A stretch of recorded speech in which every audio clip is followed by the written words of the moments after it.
La patria potestad es el conjunto de facultades y obligaciones que el ordenamiento jurídico concede a los progenitores a fin de poder desempeñar sus funciones de cuidado, atención y educación de los hijos. Aunque no existe un concepto legal de guarda y custodia, el Tribunal Supremo la ha identificado con la función de los padres de velar por los hijos y de tenerlos en su compañía. Salvo expresa decisión judicial en contrario, la titularidad y el ejercicio de la patria potestad corresponde a ambos progenitores, pese a la ruptura de la convivencia. Es perfectamente compatible la atribución a uno de los progenitores de la custodia de los hijos menores y el mantenimiento compartido del ejercicio de la patria potestad. El ordenamiento quiere evitar que el progenitor custodio adopte de forma unilateral las decisiones más relevantes en la vida del menor, las que se integran en el ejercicio de la patria potestad, promoviendo que sean ambos quienes tomen de una forma compartida, ambos progenitores, quienes tomen de una forma compartida las decisiones trascendentes, residencia, educación, tratamientos médicos, etcétera, que afecten a los hijos comunes. El ejercicio de la guarda y custodia, a diferencia del de la patria potestad, que se refiere a cuestiones de mayor trascendencia, se desenvuelve en un quehacer cotidiano y doméstico. En la práctica, cuando se debate acerca de la custodia de los hijos, lo que se está planteando es la cuestión de la residencia, con quién se queda a vivir el hijo y quién de los progenitores es el que va a ejercer la tarea cotidiana de educación y control del menor. La guarda y custodia compartida es el régimen de guarda en el que se establece un reparto equitativo de tiempos en la convivencia de los progenitores con sus hijos en los supuestos de crisis matrimonial o ruptura de parejas de hecho, bien a través de una alternancia en la convivencia, bien mediante una ampliación de los tiempos de estancia con uno y otro progenitor. Los estudios que se han realizado sobre esta modalidad de guarda han evolucionado desde una oposición frontal a su admisión, condicionada a la concurrencia de unas condiciones familiares y materiales idóneas. Tras la crisis conyugal, se considera preferible hablar de custodia alternativa o de custodia sucesiva. El fundamento teórico de la guarda y custodia compartida descansa en el principio de que el cese de la convivencia de los progenitores no debe, siempre que sea posible, afectar a los vínculos familiares con los hijos, debiendo mantenerse al máximo posible los deberes, las responsabilidades y las facultades de cada uno de los padres con respecto a los mismos. El desarrollo integral del menor, una vez sobrevenida la crisis conyugal, se consigue a través de un periódico y habitual contacto con ambos progenitores. Emocionalmente es muy importante para un niño de una pareja que ya no convive sentir que tanto la casa de su padre como la de su madre son su propia casa y que cada uno de sus progenitores interviene en todos los momentos de su vida, del descanso, de colegio, de vacaciones, etcétera. Estas son afirmaciones sobre las que existe consenso en la psicología infantil. La sentencia de la Audiencia Provincial de Barcelona de 20 de febrero del 2007 realiza una sistematización de los argumentos de valor pedagógico a favor del régimen compartido. A. Evitar en los menores determinados sentimientos negativos, como miedo al abandono, sentimiento de culpa, sentimientos de negación. B. Fomentar una actitud más abierta hacia las separaciones. C. Evitar situaciones de manipulación consciente o inconsciente por parte de los padres. D. Posibilitar a los progenitores seguir ejerciendo sus derechos y obligaciones y participar así en el desarrollo de sus hijos. E. No se cuestiona la idoneidad de ninguno de los progenitores. F. Equiparar el tiempo de los cónyuges para su vida profesional y personal. G. Evitar situaciones de dependencia de los padres respecto de los hijos. Y H. Cooperar en la adopción de acuerdos. La doctrina ha considerado mayoritariamente que la regulación de la guarda y custodia compartida no debe ser de detalle, sino que habría de limitarse a establecer un marco amplio y flexible, en el que tengan cabida todas las posibles modalidades de custodia ajustadas a las diferentes situaciones que pueden envolver la situación del menor y que permitan al juzgador resolver en cada caso concreto atendiendo a su interés y buscando la estructura familiar más acorde para la consecución de su desarrollo y evolución integral, enumerando las situaciones en las que claramente debe descartarse su adopción. Para optar por el régimen de guarda y custodia compartida, así como para determinar su concreta configuración, hay que atender las circunstancias concurrentes que por regla general son diferentes en cada caso. Parece claro igualmente que este régimen solo puede aplicarse entre quienes son capaces de postergar su desencuentro personal en aras al beneficio del hijo o de la hija común, siempre que además las circunstancias objetivas lo permitan. En el año 2005, la Ley 15 del 2005, de 8 de julio, de modificación del Código Civil, introdujo en nuestro derecho por primera vez la figura de la guarda y custodia compartida, bien que tímidamente, subordinada al acuerdo de los progenitores, exigencia que solo excepcionalmente podía relajarse. En estos últimos años, la guarda y custodia compartida ha tenido una evolución importante hasta el punto de que se han venido a asentar recientemente con valor de doctrina jurisprudencial los presupuestos para concederla. Pese a las modificaciones legales y jurisprudenciales, en la actualidad sigue siendo abrumadoramente mayoritario el sistema de atribución exclusiva de la custodia a uno de los progenitores. Sistema construido en torno a la idea de que después de la separación y el divorcio no es posible que el hijo pueda seguir manteniendo un contacto habitual y cotidiano con ambos padres.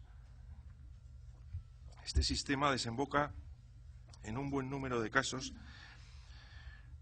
en una estructura familiar rígida en la que solo es posible una relación diaria y cotidiana con uno de los progenitores. A ello hay que añadir que el otorgamiento de la custodia arrastra otras medidas, tales como la atribución de la vivienda familiar y la designación del deudor de la pensión de alimentos.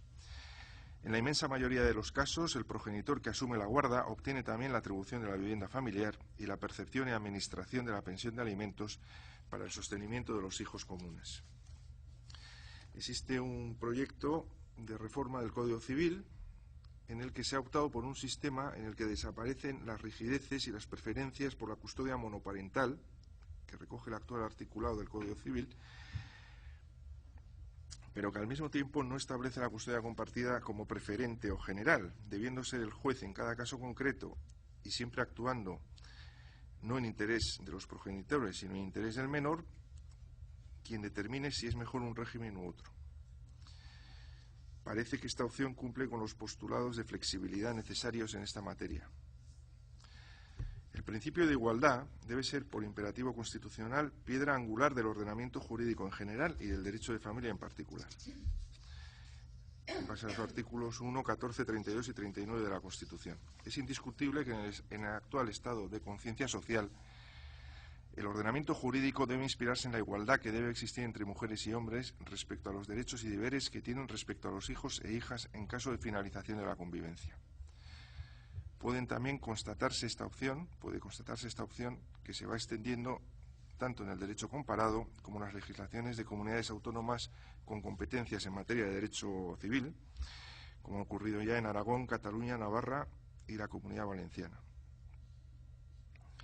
La custodia compartida ha sido en cierta medida postulada por la jurisprudencia del Tribunal Supremo, recaída en esta materia, que ha profundizado en una exégesis orientada a ampliar los contornos de la misma. La jurisprudencia, en su más genuina dimensión vivificadora y creativa, ha contribuido a normalizar lo que el legislador había diseñado como algo excepcional. Así, hay una sentencia del Supremo de abril de este año, de 29 de abril, la 257/2013, que se dicta en recurso para unificación de doctrina, que considera que en este caso concreto la Audiencia Provincial denegó el régimen de guarda compartida, pero para ello partió para tomar su decisión de que el régimen de guarda y custodia compartida era algo excepcional. Esto lo critica el Tribunal Supremo y dice expresamente el Supremo que la Audiencia había considerado este régimen como problemas, lo que son virtudes de este régimen, como la exigencia de un alto grado de dedicación por parte de los padres y la necesidad de una gran disposición de estos a colaborar en su ejecución. El Tribunal Supremo también reprocha a la sentencia recurrida que no fundara su decisión en el interés del menor, al que no hace alusión alguna, y que debe tenerse necesariamente en cuenta en los litigios sobre guarda y custodia compartida. El Tribunal Supremo concluye que para la adopción de la medida de la guarda conjunta deben concurrir determinados requisitos, y esta sentencia los fija. Primero, la práctica anterior de los progenitores en sus relaciones con el menor y sus aptitudes personales, pues, como han tratado a los hijos mientras la convivencia era conjunta. Dos, los deseos manifestados por los menores, con juicio suficiente para opinar. 3. El número de hijos. 4. El cumplimiento por parte de los progenitores de sus deberes en relación con los hijos y el respeto mutuo en sus relaciones personales. 5. El resultado de los informes exigidos legalmente. 6. En definitiva, cualquier otro que permita a los menores una vida adecuada en una convivencia que forzosamente deberá ser más compleja que la que se lleva a cabo cuando los progenitores conviven, sin que la mera constatación de que el régimen de guarda y custodia se adapta mejor al interés de los progenitores resulte suficiente para deducir que se adapta mejor al interés del menor, que es el que debe primar. La evolución del Tribunal Supremo, de la jurisprudencia del Tribunal Supremo, se orienta en el sentido de que la custodia compartida debe ser una medida normal, no excepcional, siempre que sea pedida por una de las partes y se adecúe al interés superior del menor. La guarda y custodia compartida se concibe como una forma de protección del interés de los menores cuando sus progenitores no conviven, no como un sistema de premio o castigo al progenitor por su actitud en el ejercicio de la guarda.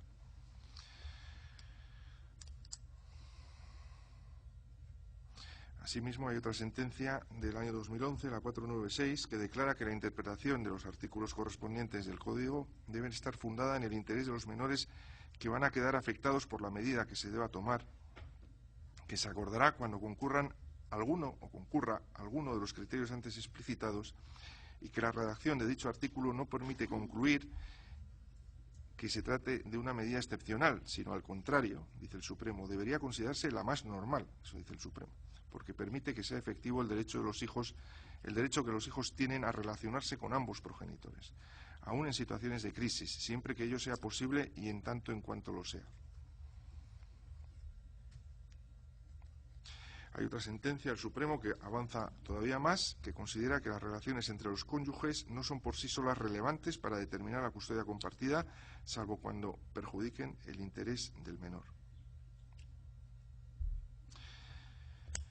Bueno, como saben, el propio Congreso de los Diputados en el año 2012 aprobó una moción por la que insta al Gobierno a que en el plazo máximo de 6 meses y sin perjuicio de las especialidades correspondientes en aquellas comunidades en las que exista un derecho foral, derecho civil foral o especial propio, se desarrolle la regulación legal que modifique el artículo 92 del Código Civil y cuantos otros preceptos fueran necesarios para conseguir la viabilidad de la guarda y custodia compartida en los supuestos de ruptura de la unidad familiar. Como he dicho antes, en el derecho comparado existe una evolución en favor también de este tipo de custodia. El principio favor minoris o favor filii fue inicialmente acuñado en la doctrina francesa, bajo la fórmula de tout pour l'enfant, habiendo llegado a cristalizar en un principio general del derecho, clave para la exégesis del derecho de menores, al otorgarle prioridad frente a otros intereses legítimos en concurrencia. Asimismo, la Convención Internacional de Derechos del Niño, de Naciones Unidas, declara que toda decisión familiar, administrativa o judicial en lo que se refiere al niño deberá tener por objeto prioritario la defensa y salvaguarda de sus intereses. Y este criterio es asumido por unanimidad en las legislaciones sobre menores de todas las comunidades autónomas.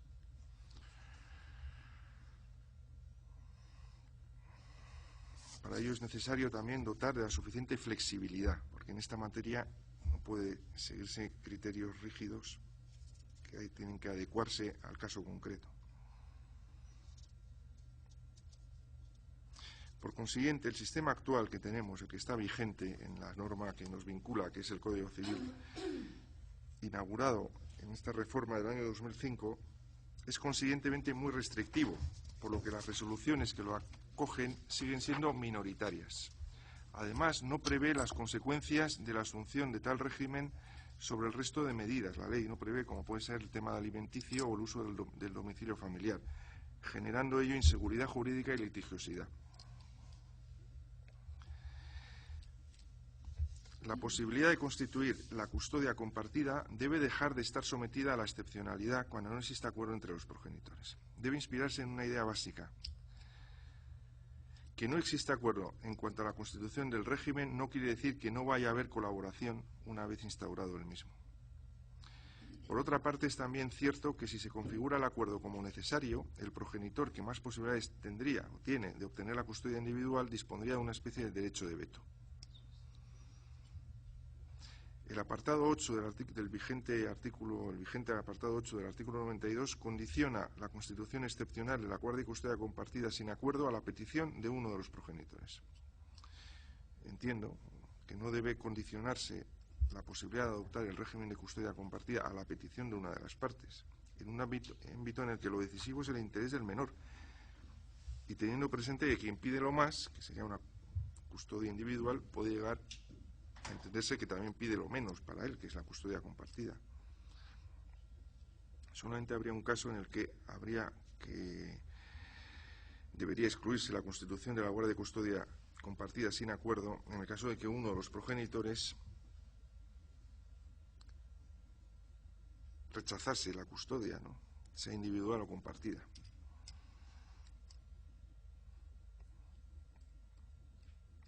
Sería la de suprimir la nota de excepcionalidad, que actualmente, al menos en el Código, está así contemplada, aunque, como he dicho, la jurisprudencia lo está modificando en la práctica.